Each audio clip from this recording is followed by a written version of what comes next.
Super Flat Survival is one of the most interesting survival challenges in Minecraft, and a lot of people have been asking me how to start a new Super Flat world. Well, that's easy. You click Create New World, go to World Options, change the world type, and click Create. Thanks for watching.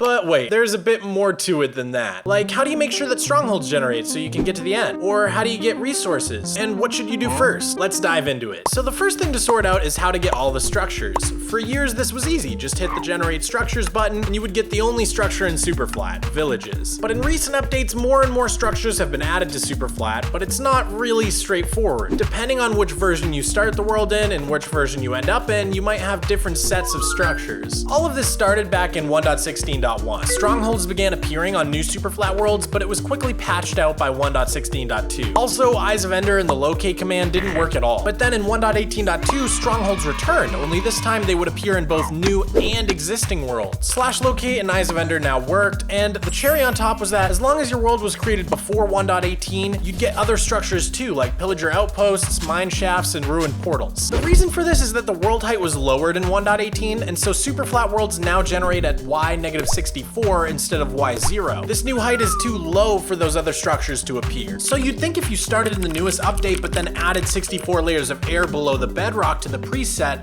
it would work, right? Well, it doesn't, and I don't know why. Minecraft is weird, the code is weird. Luckily, a player in my Discord named Ocean threw together this really helpful chart that shows which structures you get for which versions. So let's test it out. We can generate a world in 1.18 or 1.18.1, and we'll get no structures other than villages, as you can see. But if we start in 1.17 and then upgrade to the newest version, bam, all 4 structures are here. This was one of the things that made me most excited about 1.19. Since none of the changes to Super Flat were patched out, it looks like structures are here to stay. Okay, so now let's take that 1.18 world we created and upgrade it to 1.19. This one's a bit weird. We get strongholds, ruined portals, and pillager outposts, but no mine shafts. All right, and then for the last test, we'll make a brand new world in 1.19, and as you can see, we only get strongholds in this one. So if you want all the structures, start in 1.17.1 or earlier, and then upgrade to 1.18.2 or later. But if you want to build with the full world height without having to break any bedrock, you'll need to start in 1.18 or 1.18.1 and then upgrade. But without mine shafts, you won't be able to access cave spider spawners or glowberries. But before we move on to what you should do first in your new world, we should probably talk about the extinct mobs of Super Flat. Extinct mobs are mobs that you could get in the past, but you can't get in the newer version. The first extinct mob is rabbits, which were removed from plains biomes in 1.9. So if you want rabbits, you'll have to start in 1.8. The second one is squid, which were removed in 1.13.1. So you can start earlier than that update if you want to name tag a couple of them. And last but not least, axolotls were limited to lush cave biomes in 1.18. So you'll want to make sure you get them in the 1.17 update if you want them. A few people have asked me how to get them, and basically you just create a big dark cube of water and make sure that the bottom layer is stone. All right, you've got all the mobs you want, you've got all your structures, so what's the first thing you should do in your new Super Flat world? Your first step is going to be to head to a village. Villages often have animals, and you can grab some hay to craft into bread. Make sure to steal a bed so you can sleep through the night and get your first saplings from the trees that spawn. This village I got is pretty small, there's no hay or anything, so I'm just gonna move on to the next one, but we do have this horse, so let's see if there's a saddle. No way, dude.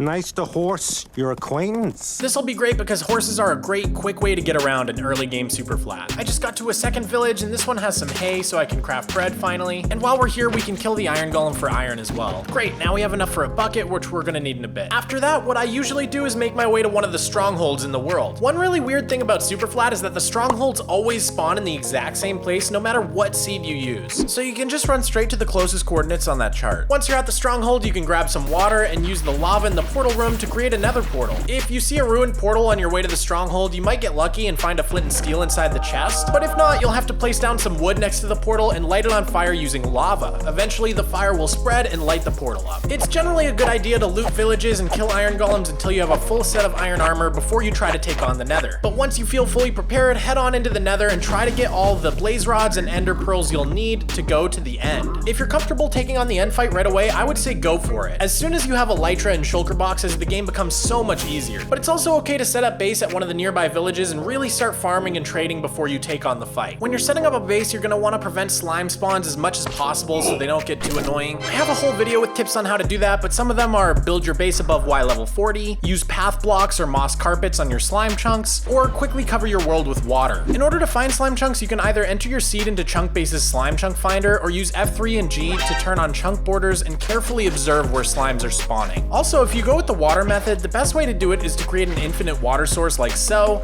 and then walk in a diagonal line placing down the water so it spreads in 2 directions at once. But just keep in mind that once the water's there, it's pretty difficult to get rid of, especially because you can't obtain sponges in Superflat. By the way, for a full list of the unobtainable items, check out this video. If any of those methods for getting rid of the slimes feel a little bit too high effort, keep in mind you can always just build a wall around your workstation and sort of keep them out that way. And last but not least, if you really hate dealing with slimes, I've got some seeds for you. What are you buying? This one has a huge slime chunkless area around spawn, and these 3 seeds have a big slimeless area around each of the 3 strongholds in ring number 1. Once you've conquered the nether and the end, you get into the farming portion of Superflat. At this stage, you're going to want to set up farms for a lot of the resources you're going to need all the time. The first one to tackle really quick is a cobble or a stone farm by using lava and water, and then after that, I would try to set up a villager breeder. Using that villager breeder, you can quickly get a bunch of villagers for 2 different farms: an automatic iron farm and a villager trading hall. Iron is super essential in Minecraft, so the iron golem farm will take care of that, and the villager trading hall will cover a ton of items that you can't get any other way. There are a ton of awesome ways to get easy emeralds early in the game. My personal favorite has always been the white wool trade because it's so easy to get wool both manually and fully automatically. Trading sticks is another really good one, as well as iron if you've got a surplus from your automatic iron farm. Trading pumpkins, melons, and other crops with the farmer is a good way to stack up emeralds. There's also an infinite book trade still in the game. After curing a librarian a couple times, you can buy bookshelves from him for 1 emerald, then use fortune 3 on the bookshelves and sell all the books back to him for a big profit. If you have enough librarians, this is a crazy good way to get emeralds. I also recommend building up a simple mob farm. Rotten flesh can be traded, gunpowder has some great uses late game, and bones are useful for a ton of automatic farms that you're going to want to build up eventually. If you want to make an enchanting station for your base, you're going to have to find diamonds in loot chests. The best place to look for them is in end cities, but you can also find them in other loot chests like the blacksmith house in the village. Never use your diamonds to craft tools or armor because you can trade for those with the villagers. Really, all you need diamonds for are jukeboxes, enchantment tables, fancy fireworks, and diamond blocks for decorating. It's a big flex. No need to wait for bookshelves until the wandering trader sells you sugarcane. You can find them in villages and strongholds or just trade for them. It's the same story with anything that requires glass, like making a potion station. Instead of waiting for the wandering trader to sell you sand, you can always just buy glass from the villagers, or if all else fails, you can get glass bottles from witches. Once you have all this stuff set up, you're pretty much entering the late stage of your Superflat world. At this point, it's a really good idea to build up a wandering trader farm like this design by Sliced Lime. A ton of items in Superflat are only obtainable through the wandering trader, like all the different wood types, and he only comes around like every 4 to 6 hours on average. But if you build this AFK farm, you can leave it on overnight while you sleep in the real world, and when you wake up, you should have a couple of wandering traders to trade with. Another essential farm to build up at this stage is a piglin farm. Piglins will be your main source of gold since you can't mine for it, and then while you're at it, you can make a bartering farm, which is a great source of things like gravel that are really hard to come by on Superflat. Another farm I really recommend at this stage is ENX04's Raid Farm. This will supply you with all the emeralds you're gonna need for your endless villager trading, and a ton of redstone as well, since you can't mine for that either. If you've done all the stuff in this video, congratulations, because you've made it to the late game of Survival Superflat. This should cover your first 100 days in Superflat at the very least, but after all this, it's time to start planning and constructing the mega base of your dreams. Should I do a tutorial on how to plan a mega base next? If this video gets 50,000 likes, I'll start working on it. Thanks for watching.